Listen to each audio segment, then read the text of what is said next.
행정학의 메인이라고 할 수 있는 정책, 조직, 인사, 재무에서 마지막 부분인 재무 부분 강의를 시작하겠습니다. 예산의 일반 이론, 그리고 예산 제도, 마지막 예산 과정으로 나누어서 설명드리겠습니다. 예산의 이 부분 설명드립니다. 교재 368페이지고요. 예산이라고 하는 건 한 회계연도에 있어서 맨 윗줄입니다. 맨 윗줄. 한 회계연도에 있어서 세입 세출의 예정적 계산, 그 예정적의 밑줄을 긋습니다. 대비되는 것은 확정적이라는 겁니다. 그러니까 예산은 예정적 계산이고요. 확정적 수치라고 표현되는 것은 결산입니다. 그러니까 예산은 예정적, 결산은 확정적, 이렇게 출제되기도 합니다. 전선에서 전쟁을 잘 치르려고 하면 즉시에 군수물자가 공급이 되어야 되겠죠. 마찬가지로 예산이 제때 지원되어야 정부가 일을 할 수 있겠다, 그런 내용입니다. 그래서 두 번째 보면은 이제 법률주의와 예산주의가 되겠습니다. 우리나라는 예산주의고요. 법률주의는 미국 같은 경우에 해당이 됩니다. 예산이 법률로 성립하는 것이고, 우리나라는 그 국회의 의결을 통해서 확정이 되는, 국회 의결로 확정되는 것은 우리나라, 일본 같은 경우를 들 수 있겠습니다. 그 밑에 이번에 이제 기능이 나오는데요. 예산의 기능은 여러 이론이 있겠습니다만, 대표적인 걸 소개해드리면 머스그레이브라고 하는 학자의 그 재정의 3대 기능을 기억할 필요가 있습니다. 첫 번째가 경제 안정화 기능입니다. 두 번째가 소득 재분배 기능이고요. 세 번째가 자원 배분 기능입니다. 간단히 설명을 드리면 경제 안정화 기능이라고 하는 것은 뭐냐면 총 수요를 조절을 해서 경기의 안정화를 도모한다, 그런 내용이 되겠습니다. 또 달리 표현한다면 이런 거죠. 만약에 경기가 불황이다 그러면 재정 적자를 통해서 경기를 부양시키는 것도 포함되겠습니다. 이 말은 무슨 말인가 하면 재정 적자라고 하는 것은 세입보다 더 많이 지출한다는 거죠. 그걸 통해서 경기를 부양한다는 것이고요. 두 번째가 소득 재분배 기능입니다. 재정을 통해서 소득 분배 상태를 좀 더 바람직한 방향으로 개선한다. 예를 든다면 좀 돈이 많은 사람들에게 더 부담을 지우는 차별 과세라든지 혹은 사회 보장적인 그런 지출, 그걸 통해서 소외계층을 지원하는 이런 형태가 되겠습니다. 세 번째가 자원 배분 기능입니다. 시장 실패라는 거 우리가 설명했었죠. 완전 경쟁 시장이 붕괴되는 것을 시장 실패라고 했습니다. 그 시장 실패가 있다면 재정을 통해서 교정을 해야 되겠다. 그 교정을 통해서 최적의 생산, 최적의 소비가 이루어지도록 그렇게 만드는 게 자원 배분 기능이다. 그래서 여러분들은 머스그레이브의 이 세 가지 재정의 3대 기능에서 경제 안정화, 소득 재분배, 자원 배분 기억하시기 바랍니다. 교재 369페이지입니다. 예산의 범위와 규모 보도록 할게요. 그 예산은 예산 순계가 있고 예산 총계가 있습니다. 예산 총계는 일반 회계하고 특별 회계를 합친 것이고요. 예산 순계라고 하는 것은 일반 회계 플러스 특별 회계에서 중복 부분을 제외한 거다, 이렇게 이해하시면 되겠습니다. 그러면 다음 페이지 370페이지를 보시죠. 맨 윗줄에 우리나라 정부의 재정 규모는 회계 기준에 따라서 달라진다 했는데 거기에 밑줄을 긋습니다. 통합재정, 첫째 통합재정 밑줄 그으시고요. 위에서 다섯 번째죠. 총지출 규모 밑줄 긋습니다. 통합재정하고 총지출 규모가 대비가 되는 것이죠. 우선 화면을 보시면 통합재정은 순계 개념으로 파악한다. 방금 말씀드린 그 중복 부분을 제외하는 거예요. 그리고 통합재정의 그 제외 영역은 금융, 공공 부분은 제외한다. 좀 이따 설명드리고, 그 다음에 총지출은 총계 개념. 자, 여기 표시하시죠. 통합재정은 순계, 총지출은 총계 이렇게 되는 거예요. 그래서 빼지를 않으니까 따라서 통합재정 규모보다 항상 크다. 이렇게 이제 되는데 좀 구체적으로 설명을 드리겠습니다. 자, 교재 370페이지를 보시면 맨 윗줄에 봅니다. 통합재정 규모는 일반 회계, 밑줄 다 그것입니다. 첫 번째 줄부터 네 번째 줄까지 밑줄을 긋고 별표 둘. 자, 통합재정 규모는 일반 회계, 특별 회계, 기금 다 합친 거예요. 거기에서 내부 거래를 제외합니다. 또 보증 거래를 제외합니다. 이게 무슨 말인가 하면요. 이 통합재정이라고 하는 것은 일반 회계 플러스 특별 회계 플러스 기금 거기에다가 세계 잉여금을 플러스합니다. 세계 잉여금이라고 하는 것이 쓰고 남은 돈을 말하는 거예요. 플러스 거기에다가 전대 차관, 외국으로부터 빌려오는 거예요. 전대 차관.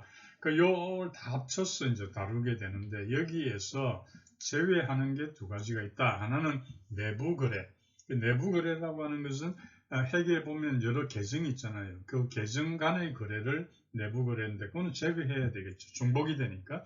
그 다음에 보증 거래도 제외합니다. 보증 거래에 해당하는 게 뭐 국채 발행이라든지 혹은 차입금이라든지 이런 게 되는 거예요. 그래서 현재 우리나라는 그러니까 이게 통합재정은 순계 개념이다. 기억을 하셔야 됩니다. 순계 개념이다. 그래서 통합재정은요, 어떤 신축성을 부여하는 이게 중요한 게 아니고, 재정 통제를 강화하자. 이게 주 목적이 되는 것입니다. 우리나라는 지금 현재요, 1997년부터 월별로 우리나라 정부는 통합재정 수지를 공표를 합니다. 통합재정 수지. 그 통합재정 수지를 작성해서 97년도 월별 공표를 하고 있다. 이렇게 기억하시면 되겠습니다. 그리고 이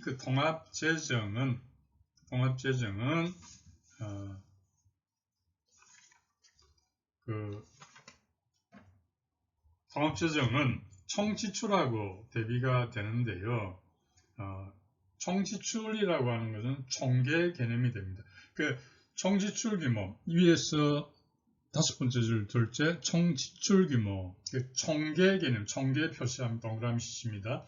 다시 한번 강조하는데 통합재정은 순계, 총지출 규모는 총계다. 그래서 총지출 규모가 당연히 크죠. 통합재정보다 규모에 있어서 더 큽니다.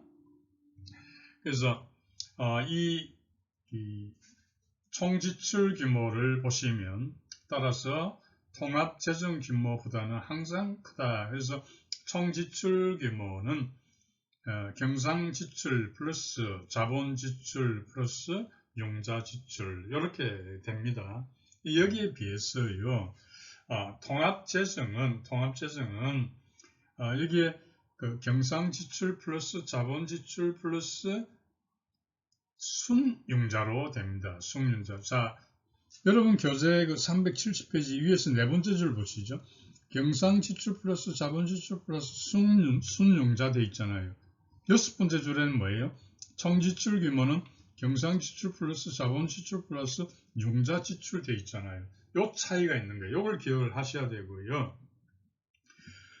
여기서 네 번째 줄에 있는 순융자라는 게 뭐냐면 그냥 융자지출이 아니고 융자지출에서 횟수된 거는 제외하자. 그러니까 융자지출 마이너스 융자 횟수가 되는 거예요. 그게 순융자가 되는 그런 형태가 됩니다. 따라서 총지출 규모가 통합재정보다 규모가 더 크다. 이렇게 볼 수 있고요. 이게 총지출 규모가 바로 국민이 느끼는 정부의 지출 규모다. 이렇게 이해하시면 됩니다. 국민이 느끼는 정부의 지출. 만약에 시험에서 지문에 문제가 국민이 느끼는 정부의 지출 규모를 가리키는 것 하면은 통합재정이 아니고 총지출 규모 이렇게 답을 하셔야 된다. 그리고 총지출 규모는 경상지출 플러스 자본지출 플러스 융자지출이다. 이렇게 기억하시면 되겠습니다. 자, 다시 이제 통합재정을 보면은 통합재정에서 제외되는 영역이 있거든요. 통합재정에서 제외되는 영역은 금융공공부문입니다. 금융공공부문입니다. 그래서 세 가지가 있는데요. 첫 번째가 공공기관 운영에 관한 법률을 적용하는 기관입니다. 여러분, 공공기관 운영에 관한 법률 적용 기관이 몇 가지가 있었죠? 세 가지가 있었죠. 공준기, 공기업, 그 다음에 준정부기관, 기타 공공기관. 그래서 두 문자, 공, 동그라미, 준, 동그라미, 기, 동그라미. 공중기, 요 세 가지가 공공기관 운영에 관한 법률 적용 기관이지 않습니까? 따라서 이것들은 통합재정에서 제외됩니다. 두 번째는 금융성 공공기관 제외됩니다. 얘가 한국은행이 되겠고요. 세 번째가 금융성 기금입니다. 금융성 기금. 예를 든다면 신용보증기금 또는 외국환 평형기금 뭐 이런 것들이 금융성 기금에 해당이 됩니다. 그러면 이 통합재정의 한계를 한번 알아볼까요? 한계는 크게 두 가지로 볼 수 있습니다. 한 가지는 공기업이나 준정부기관이 제외되었잖아요. 따라서 이것들을 빼고 하니까 통합적인 관리가 미흡하다. 이런 한계가 있고요. 두 번째로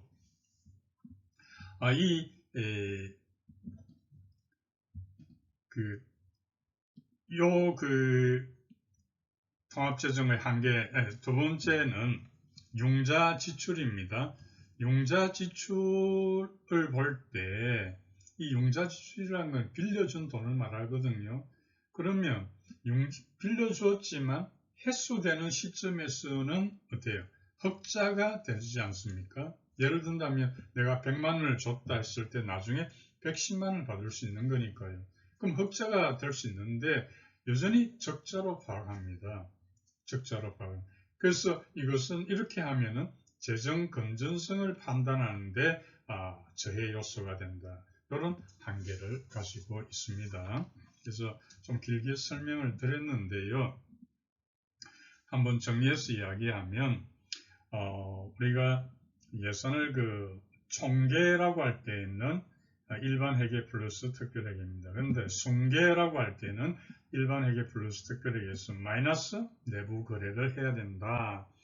그리고 총 지출의 경우는 총 지출 규모라는 것은 총계로 해석한다. 통합재정은 순계로 파악한다. 이런 내용들을 설명을 드렸습니다. 예산 원칙입니다. 예산 원칙은 크게 두 가지인데요. 전통적 원칙하고 현대적 원칙인데 수험적으로 보면 전통적 예산 원칙이 훨씬 더 중요합니다. 자, 교재 370페이지를 보시면 전통적 예산 원칙의 첫 번째 예산 공개의 원칙입니다. 다음 두 번째는 예산 사전 의결의 원칙입니다. 사전 의결 원칙 그리고 그 원칙이 뭔가를 아셔야 되고 또 그 원칙의 예외는 어떤 것이 있는가 이걸 이해하셔야 됩니다. 그래서 예산의 원칙은 밑줄 긋고 별표 3개가 되겠습니다. 자, 첫 번째 예산 공개의 원칙입니다. 예산 운영의 모든 상태는 국민에게 공개되어야 한다. 이게 예산 공개의 원칙이 되겠습니다. 수입이 얼마나 들어오고 또 어떻게 지출되는가 하는 것을 국민들한테 밝혀야 된다. 이런 내용입니다. 두 번째 보면은 예산 사전 의결의 원칙이 있습니다. 교재 밑에서 5번째 줄입니다. 입법부에 제출한 예산은 해계년도 개시 30일 전까지 입법부 의결을 받아야 한다. 근데 이익이 된 예외로서 재정상의 긴급명령 준예산 제도가 있다. 그래서 여러분들은 사전 의결 원칙 예외로 두 가지 긴급명령, 준예산 이렇게 됩니다. 참고로 예비비라는 게 있죠. 나중에 설명하겠지만 예비비는 그 국회가 나중에 사후 승인을 하게 되겠습니다. 다음 오른쪽에 보겠습니다. 371페이지에 예산 한정성 원칙인데요. 한정성 원칙 중요합니다. 우선 간단히 설명하고 교재를 보겠습니다. 예산 한정성 원칙은요, 세 가지에 있어서 한계가 있어야 된다는 거예요. 명확히 해야 된다는 이야기예요. 사용 목적, 사용 금액, 사용 시간. 그래서 사용 목적에 해당하는 게 질적인 한정성, 사용 금액을 양적 한정성, 사용 시간을 시간 한정성. 이렇게 이제 파악하시면 됩니다. 사용 목적을 보면 이거는 목적 외에 사용하지 마라 이 이야기고요. 사용 금액이라고 하는 것은 초과 지출하지 말라는 거고요. 시간이라고 하는 것은 해계년도 경과하지 마라 이런 내용이 되겠습니다. 그래서 각각의 그 예외를 보면 사용 목적에 해당하는 게 목적 외에 사용하지 마라 해당되는 게 이용하고 전용이 있습니다. 나중에 설명하겠습니다. 그러니까 사용 금액은 예비비 같은 것도 추가 경정 예산 예외가 되겠습니다. 그 다음에 사용 시간 해당하는 것이 2월이라든지 2월 시킨다 이런 말이 있죠. 계속비 이런 게 해당이 되겠습니다. 전에는 있었는데요. 조상충용이라는 용어가 있습니다. 조상충용. 지금은 이제 이 말을 쓰지 않는데요. 이게 해설어 보면 가부를 받는다 이런 당겨 쓴다 이런 의미가 되겠습니다.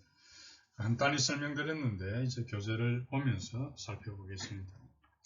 371페이지 맨 윗줄에 3번 예산 한정성의 원칙입니다.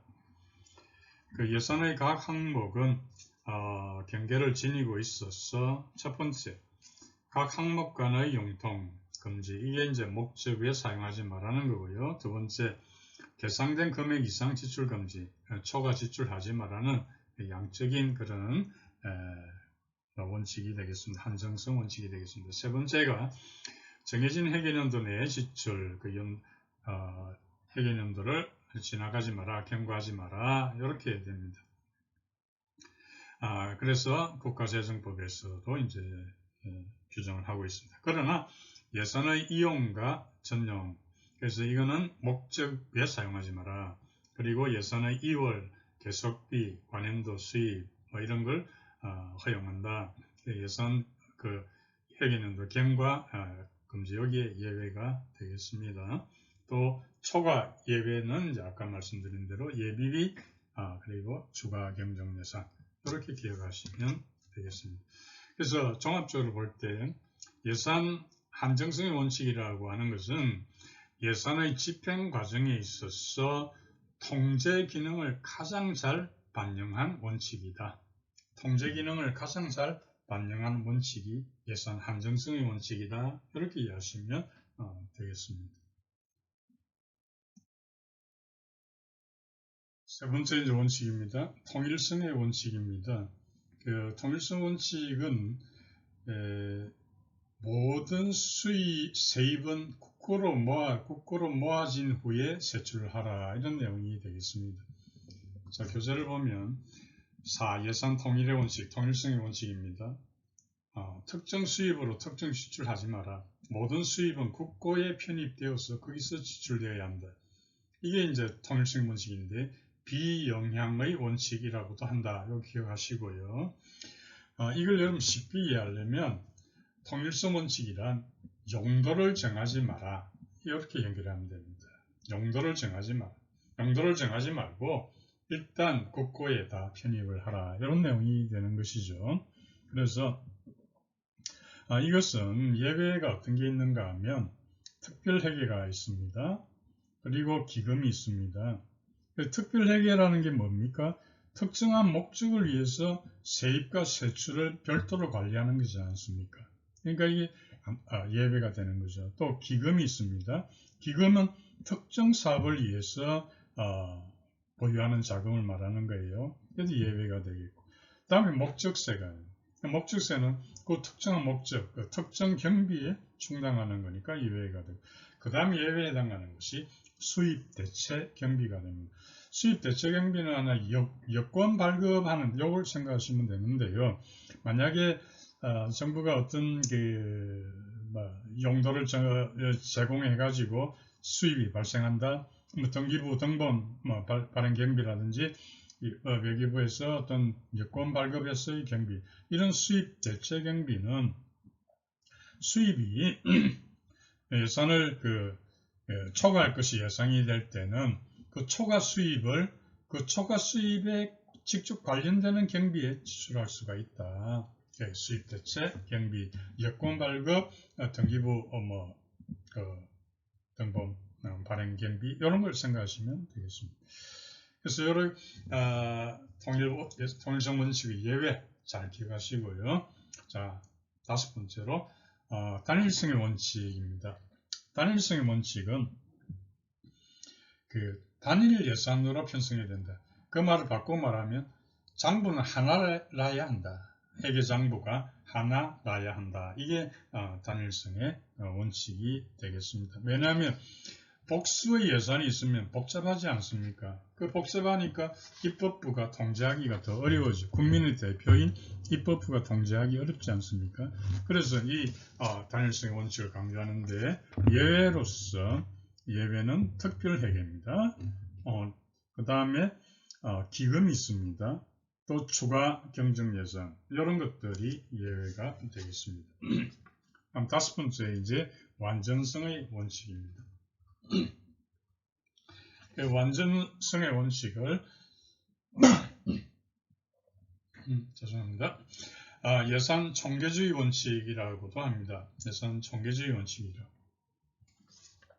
그래서 이 완전성의 원칙의 의미는 뭐냐면은 모든 세입과 세출은 예산에 올려야 한다. 모든 세입과 세출은 예산에 올려야 한다. 이게 완전성의 원칙입니다. 따라서 이거는 무슨 말인가 하면 순계 예산을 사용해서는 안 된다 이 말이에요. 순계는 아까 설명드렸지만 중복분을 제외하는 거잖아요. 그렇게 하지 마라. 네, 이렇게 하는 것이 완전성의 원칙이 됩니다. 그래서 예외는 어떤 게 있는가 하면 그 예외로서 전대차관이 있습니다. 전대차관. 그 전대차관이라고 하는 것은 정부가 외국으로부터 이제 빌려오는 돈이 되는 거예요. 그래서 국내 이제 우리 국민들이 사용할 수 있도록 정부가 빌려오는 거다. 그래서 전대차관은 세입 세출 예산 외로 처리를 하고 있습니다. 또 하나 들 수 있는 것은 현물 출자입니다. 현물 출자입니다. 그래서 현물 출자도 부동산이라든지 이런 게 해당이 되겠죠. 금전 이외의 어떤 출자, 세입 세출 예산 외로 처리를 하고 있습니다. 그래서 그런 것들이 예외 조항에 해당이 되겠습니다. 수입 대체 경비도 해당이 되고요. 예. 아파트 마지막 부분의 완전성 원칙 예외. 그 중에 이제 하나 기억하셔야 될 거는 연구개발 사업의 어떤 대가 부분입니다. 이게 2014년도에 삭제가 됐어요. 그러니까 이전에는 예산 완전성의 원칙의 예외에 해당하는 것이 연구개발 사업의 대가였는데 그게 2014년도에 삭제가 되어서 지금은 예산 완전성 원칙의 예외가 아니다 하는데 주목하셔야 됩니다. 자, 이어서 예산 분류 살펴봅니다. 374페이지에 보면 일반 회계 예산, 특별 회계, 그리고 기금 설명이 있는데 하나씩 살펴보도록 할게요. 일반 회계 예산은 우리가 일반적으로 정부 예산 그러면 이 일반 회계를 지칭을 하고 있습니다. 그래서 가장 우리가 쉽게 이해할 수 있는 부분이 되겠습니다. 근데 이제 중요한 건 특별회계가 되겠습니다. 특별회계는 2021년도 현재 20개 해당되고요. 예산 지출 규모는 한 60조 원 정도 되겠습니다. 특별회계라고 하는 것은 왜 필요한가 하면요. 정부가 준공공재 사업을 많이 하지 않습니까? 따라서 수익이 들어오게 되니까요. 따라서 따로 관리할 필요가 있는 것이죠. 특별회계를 하는 것은 이제 하게 되면 세입 세출의 어떤 수지가 명확합니다. 그래서 행정부의 재량도 확대되는 것이고요. 반대로 입법부의 통제는 약화되는 것이 특별회계다. 그리고 이 특별회계는 장부를 따로따로 만들어야 되지 않습니까? 따라서 이것은 어떤 원칙의 예외가 되죠? 단일성 원칙의 예외가 됩니다. 장부가 하나라야 된다는 것이 단일성 원칙이잖아요. 이 단일성 원칙 예외가 되고 또 어떤 원칙의 예외가 될까요? 통일성 원칙의 예외가 됩니다. 왜냐하면 통일성 원칙은 일단 수입이 생기면 국고에 넣으라는데 이거는 딱 사용할 때를 용도를 정한 거니까 따라서 그것은 통일성 원칙의 예외. 그래서 특별회계는 단일성 원칙의 예외, 통일성 원칙의 예외에 해당이 된다. 그렇게 봅니다. 다시 이야기하면 통일성 원칙은 별도로 용도를 정하지 마라. 이게 통일성 원칙인데 특별회계는 별도 용도를 정하지 않습니까? 그래서 통일성 원칙의 예외가 되겠습니다. 그래서 이 특별회계가 설치되는 그 요건을 한번 살펴보면요. 몇 가지로 구분이 됩니다. 첫째가 국가에서 특정하는 어떤 특정한 사업을 운영할 때, 그럴 때 필요하고요. 또 특정한 자금을 이제 보유해서 운영하는 것, 그리고 기타 특정 세입으로 특정 세출에 충당하는 경우, 이런 것들이 설치 요건이 되겠습니다. 제가 몇 가지 문제를 한번 내보겠습니다. 답을 해보시죠. 첫째 문제입니다. 특별회계는 대통령령으로 설치할 수 있다. 특별회계는 대통령령으로 설치할 수 있다. 맞다? 틀리다? 답은 틀립니다. 특별회계는 반드시 법률로 설치해야 되겠습니다. 그 다음 두 번째 문제입니다. 책임 운영기관 특별회계. 이런 게 있거든요. 책임 운영기관 특별회계는 계정별로 책임 운영기관의 장이 운영하고 기획재정부 장관이 통합 관리한다. 맞다 틀리다? 답은 틀립니다. 책임 운영기관 특별회계는 계정별로 책임 운영기관의 장이 운영하는 게 아니고 중앙행정기관의 장이 운영합니다. 그래서 틀린 게 되겠습니다. 특별회계의 유형을 한번 보면은 기업 특별회계가 있고요. 또 기타 특별회계 이렇게 구분이 됩니다. 그래서 기업 특별회계에 해당하는 것이 양곡관리, 그 다음에 우체국 예금, 그리고 우편사업, 조달, 그 다음에 책임 운영기관 특별회계 이런 식으로 이제 구분이 되고요. 이 부분은 정부기업예산법으로 다루고 있습니다. 정부기업예산. 그리고 기타 특별회계 이런 걸 예를 든다면 뭐 교통시설, 그 범칙금 받아가지고 하죠. 교통시설 이런 것들은 다 개별법으로 이렇게 다루게 됩니다. 뭐 우체국 보험이라든지 이런 것도 해당이 되겠습니다. 우체국 보험 혹은 행복도시 건설 이런 것들이 개별법으로 다뤄지게 되겠습니다. 그래서 이 특별회계 평가를 보면은 장점으로서는 다양한 사업을 할 수 있다는 장점을 가지고 있지만 단점은 예산 구조가 복잡해지잖아요. 그리고 예산 운영에 있어서 칸막이 현상을 볼 수 있습니다. 칸막이 현상. 왜 그럴까요? 다른 곳에는 못 쓰니까요. 다른 데는 못 쓰니까 효율성이 떨어지게 되겠습니다. 그래서 제가 방금 말씀드린 그런 기업 특별회계, 기타 특별회계 이렇게 되는데 기업 특별회계는 정부기업예산법이 이제 취급을 하고 있다는 것 다시 한번 강조드리고요. 자, 기출문제 하나 소개해드리면 우체국 예금, 우편사업, 양국관리, 조달 이런 것들의 특별회계를 규정하는 법은 무엇이냐 해서 국가재정법, 2번, 정부기업예산법, 3 이런 식으로 출제됐던 것이 2017년도 지방직구급입니다. 따라서 이러한 양국관리, 우체국예금 등등 이런 것을 다루는 법은 정부기업예산법 잘 기억을 하셔야 되겠습니다.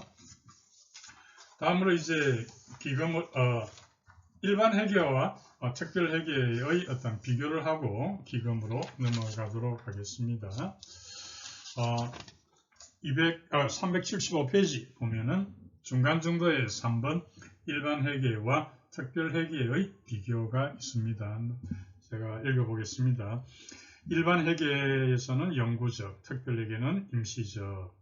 그래서 아까 이야기했던 대로 특별회계에서는 철도, 우편 등 준공공재를 제공하기 위해서 존재하는 것이니까 임시적이고 그 설치 요건이 소멸하면 없앨 수 있다. 그런 내용들이 소개되고 있습니다. 자, 이제 기금으로 넘어가겠습니다. 기금은 세입 세출 예산에 의해서 운영되지 않습니다. 기금이라고 하는 것은 정의를 내려보면요. 제가 한 가지 문제를 하나 드리고 설명을 하도록 할게요. 자, 한번 받아 적어 보시죠. 아래 지문이 맞는지 틀린지를 한번 판단해 보시기 바랍니다. 주한미군기지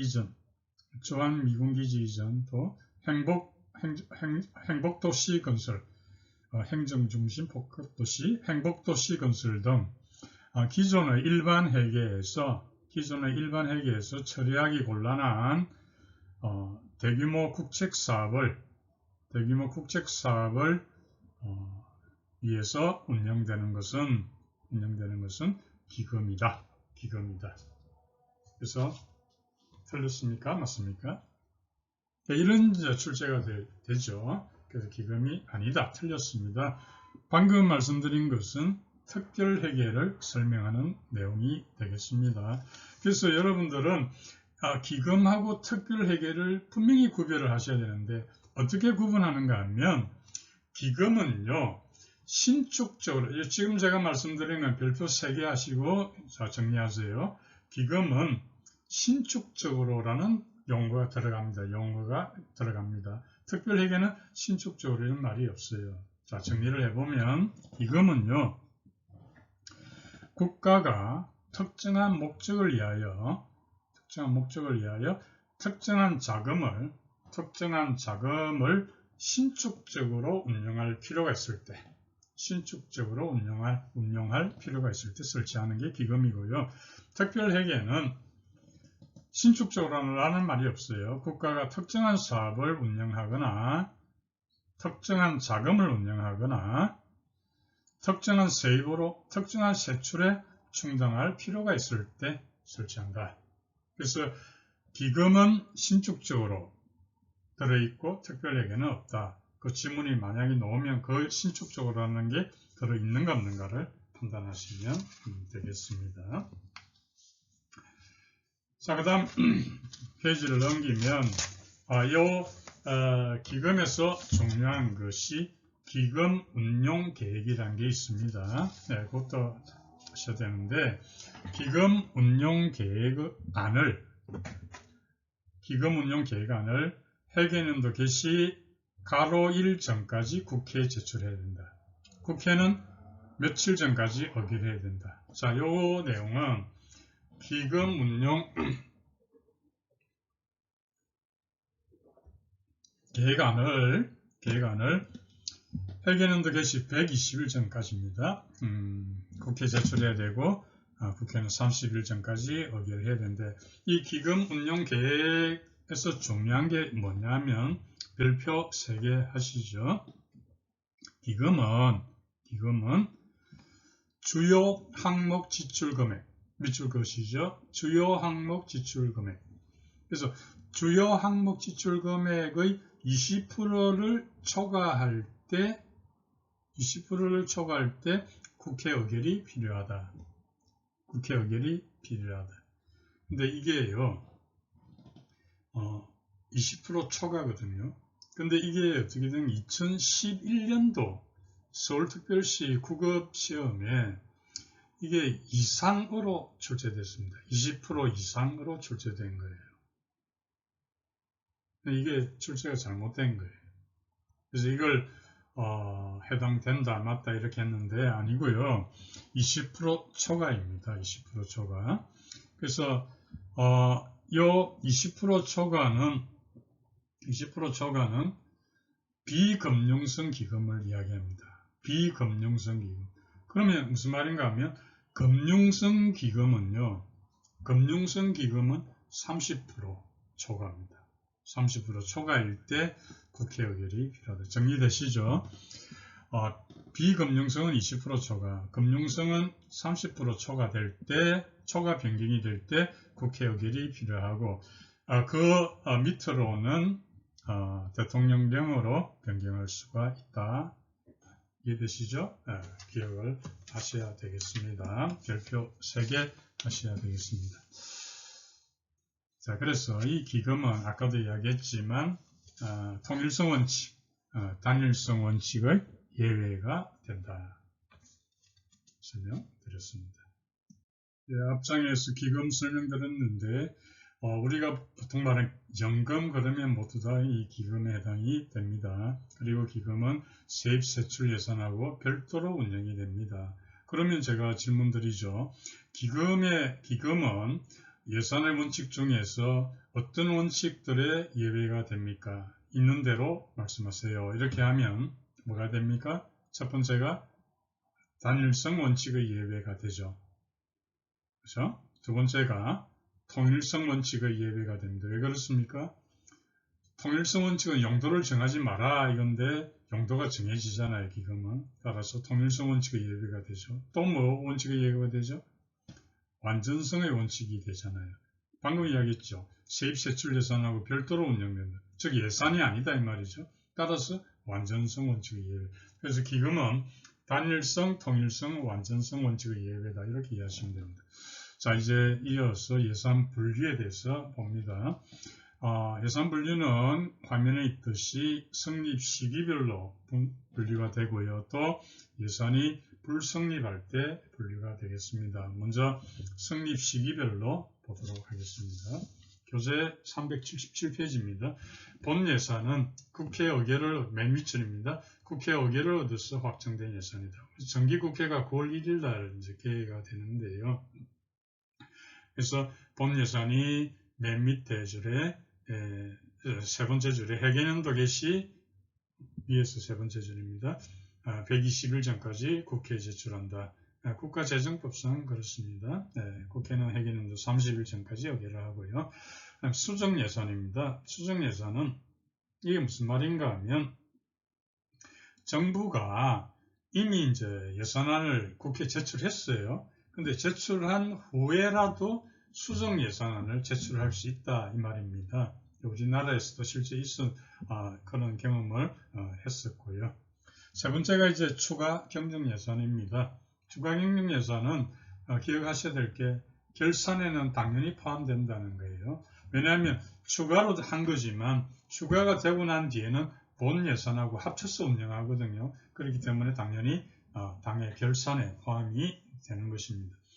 거기에 그 파라그раф의 네 번째 줄입니다. 추가 경정 예산이 가능한 경우 밑줄 긋고 별표 3개요.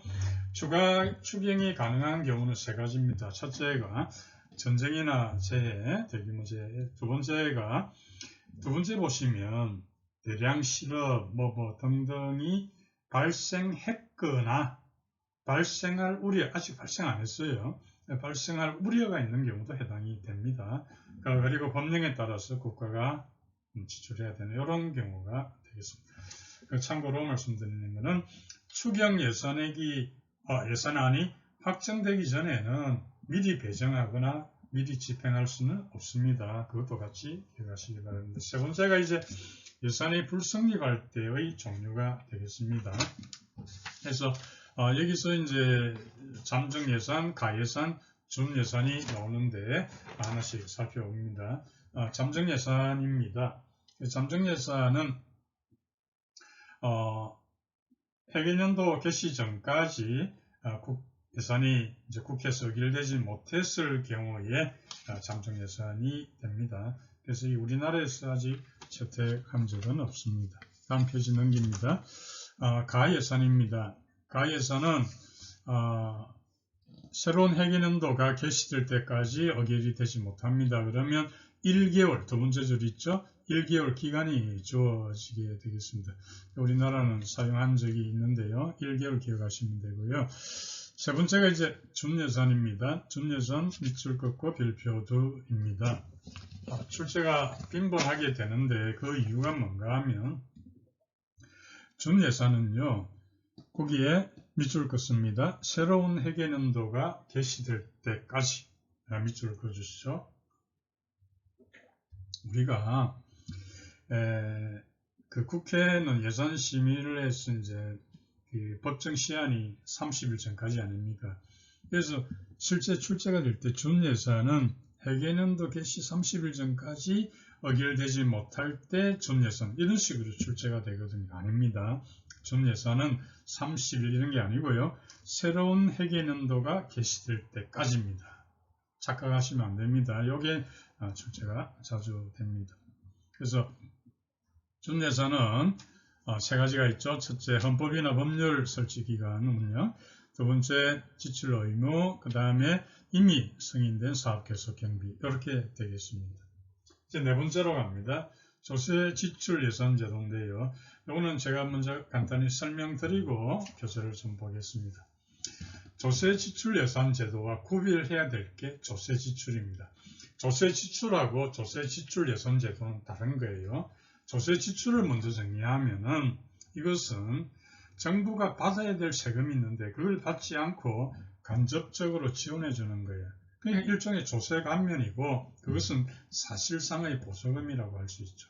그런데 조세 지출 예산 제도라는 건 뭐냐 하면 조세 감면의 내역을 가능한 한 밝혀가지고 의회가 국회가 예산 심의를 강화시키는 것이 조세 지출 예산 제도. 차이가 있죠. 이렇게만 기억하시면 되겠습니다.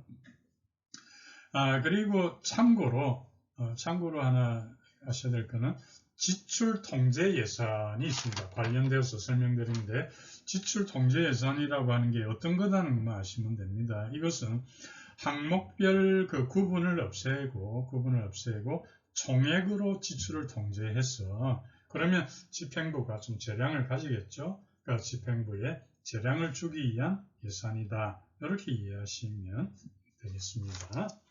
자, 교재 봅니다. 378페이지 조세지출 예산제도 맨 밑에 줄 조세지출은 보조금 같은 효과가 있다. 그래서 오른쪽 위에서 두 번째 조세지출 예산제도란 조세지출의 그 내용과 규모를 주기적으로 공표해서 조세지출을 관리 통제한다. 설명드린 내용이 되겠습니다. 장단점을 볼게요. 두 번째 파라그раф입니다. 조세지출 예산제도의 장점입니다. 그래서 이것은 각종 세법에 산재되어 있는 다양한 조세지출 제도를 통합 정리할 수 있다. 이런 장점이 있는데 단점은 뭐냐 하면 그 보면 조세지출의 측정이 간단하지 않다 이런 단점이 있고 이유는 거기에 설명되어 있습니다. 그래서 그런 내용들이 조세지출 예산제도고 서독에서 처음으로 도입되었다. 이것도 같이 기억하시기 바랍니다. 다음 예산 결정 이론입니다. 우선 결정 이론에서는 먼저 설명해야 할 것이 총체주의와 점정주의입니다. 그 총체주의 예산제도와 점정주의 예산제도인데요. 우선 총체주의 예산제도라는 것은 경제적 합리성을 강조하는 거예요. 그 분석이라는 걸 통해서 자원을 효율적으로 관리하는 것이고요. 점정주의 예산제도는 정치적 합리성을 강조하는 거다. 이렇게 보시면 되겠습니다.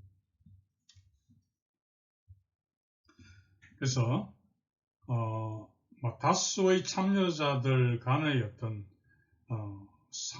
상호작용을 통한 합의를 중시하는 것이 점정주의 예산제도다. 정치적 합리성을 중시하는 거다. 이렇게 봅니다.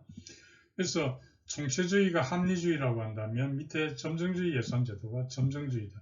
합리주의와 점정주의의 비교를 한다면 합리주의는 목표 수단 분석을 실시를 하는 거고요. 점정주의는 목표 수단 분석을 실시하지 않는 거다. 이런 차이가 있습니다.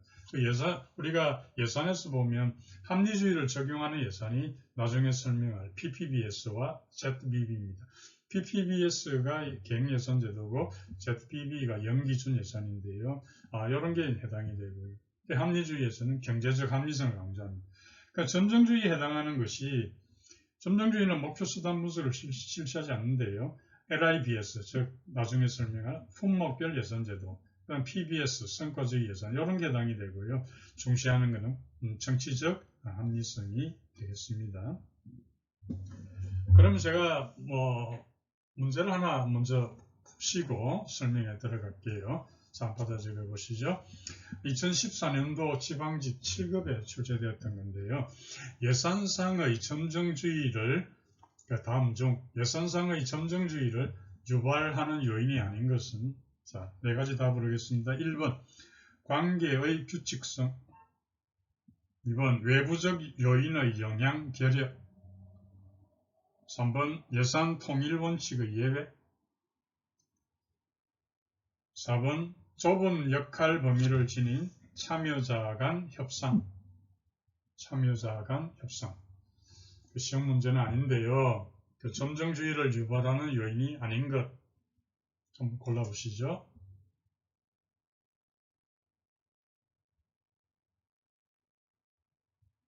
답은 3번이 되겠습니다. 1번 관계규칙성, 외부에서 영향이 없다. 점정 요인 유발되죠. 또 역할이 좁은 참여자 간 아주 큰 역할을 가져야 합리주의가 될 건데, 그렇죠? 근데 아닌 것은 3번이 되겠습니다. 예산 통일 원칙이 예외 이렇게 되면 어떻게 됩니까? 예산 통일 원칙이 지켜지지 않는다는 거 아니에요? 지켜지지 않으면 해당 사업에다가 대폭적으로 예산 증가를 시킬 수 있잖아요. 그러면 점정주의가 타당성을 갖기가 어려워지게 된다. 이렇게 보겠습니다. 자, 그러면 이제 교재를 봅니다. 예산 결정 이론 382페이지인데요. 총체주의와 점정주의에 이어서 우리가 살펴볼 것이 화면에 있는 시크의 예산 결정 체제를 먼저 보겠습니다. 보시면 이 표에서 시크의 4가지 희소성 유형과 예산 결정 체제인데 왼쪽 편에 그 밑으로 완화된 완성적 총체적 이렇게 되어 있잖아요. 거기에 동그라미 두 문자 동그라미입니다. 완화되는 완의 동그라미 밑에 만의 동그라미 급총 완만급총 기억하세요. 차례대로 그 이유가 있습니다. 완만급총. 그래서 완 때가 자원 형편이 제일 좋을 때고 맨 밑에 총이 형편이 가장 어려운 그런 경우가 되겠습니다. 자, 그러면 보세요. 계속 사업, 정가분, 신규 사업 이렇게 돼 있잖아요. 그래서 형편이 좋을 때는 계속 사업도 하고 계속 사업의 정가분도 하고 또 신규 사업도 하고 형편이 좋을 때예요. 형편이 가장 안 좋을 때 밑에 보세요. 총체적 희소성은 계속 사업마저도 못하는 거예요. 신규 사업은 말할 나위 없고요. 네, 이런 형태가 되겠습니다. 그래서 완만급총, 그래서 자원의 충분한 정도를 볼 때 이 세 가지 경우에 어떻게 되는가를 보도록 하겠습니다. 자, 완화된 희소성 세 가지 다 가능합니다. 자금이 충분하기 때문에 새로운 사업 할 수가 있습니다. 두 번째가 만성적 희소성입니다. 계속 사업은 할 수 있어요. 정가분도 할 수 있지만 신규로는 할 자금이 없다는 내용입니다. 세 번째가 여기 보면 예산 제도로 ZBB 고려한다 이 말은요. 만약에 신규로 할 자금이 없잖아요. 그죠? 그렇다면은 새로이 제로 베이스에서 검토를 새로 할 수 있잖아요. 그죠? 그래서 그 중에서 기존 해오던 거에서 탈락시키고 새로운 거 할 수도 있잖아요. 그래서 예산 제도로 ZBB가 고려된다는 거고요. 그 다음 급성 희소성입니다. 이것은 계속 사업밖에 할 수 없습니다. 정가분에 대해서 계속 사업의 정가분에 대해서는 자금이 없습니다. 그래서 이것은 좀 더 관리를 좀 더 잘해야 되겠구나. 이제 이렇게 강조하는 거예요. 네 번째가 총체적입니다. 이거는 돈이 없습니다. 그래서 이것은 반복적 예산 편성이다. 그래서 이거는 뭐냐면 이게 하나의 운명이다. 우리 국가 재정의 운명이다 이렇게 보는 거예요. 그러니까 주로 그 저개발 국가에서 많이 볼 수 있는 그런 형태가 되겠습니다. 그래서 여러분 완만급총 잘 기억하시고요. 제가 질문을 하나 드릴 테니까 맞다 틀리다를 판단해 보기 바랍니다. 자, 적어보시죠. 급격한 희소성은 자원이 계속 사업을 지속할 만큼 충분하지 못한 경우에 발생한다. 자, 맞다 틀리다? 답은 틀리게 되겠습니다. 네, 급격한 희소성, 그게 바로 급성 희소성이라는 거예요. 지금 제가 불러드린 자원이 계속 사업을 지속할 만큼 충분하지 못하다, 이것은 총체적 희소성이 되는 거예요. 그래서 잘 정리를 하시기 바랍니다. 자, 그 다음에 교재 보면 382페이지입니다. 예산 결정 이론 중에 이제 또 하나가 루빈의 실시간 예산 모형입니다. 중간 정도에 있죠. 밑줄 그으시죠. 루빈의 실시간 예산 운영 모형입니다. 그래서 이것은 어떤 내용인가 하면 5개의 의사결정 흐름이 있습니다. 여기에 따라서 설명을 하는데요. 교재 보면 1, 2, 3, 4, 5 돼 있죠. 1이 세입 흐름, 세출, 예산 균형 흐름, 예산 집행 흐름, 예산 과정 흐름. 요런 게 있다는 걸 이해하시고 거기 각각 어떤 내용인가도 간단히 이해하시죠. 자, 세입 흐름입니다. 누가 얼마만큼 부담할 것인가.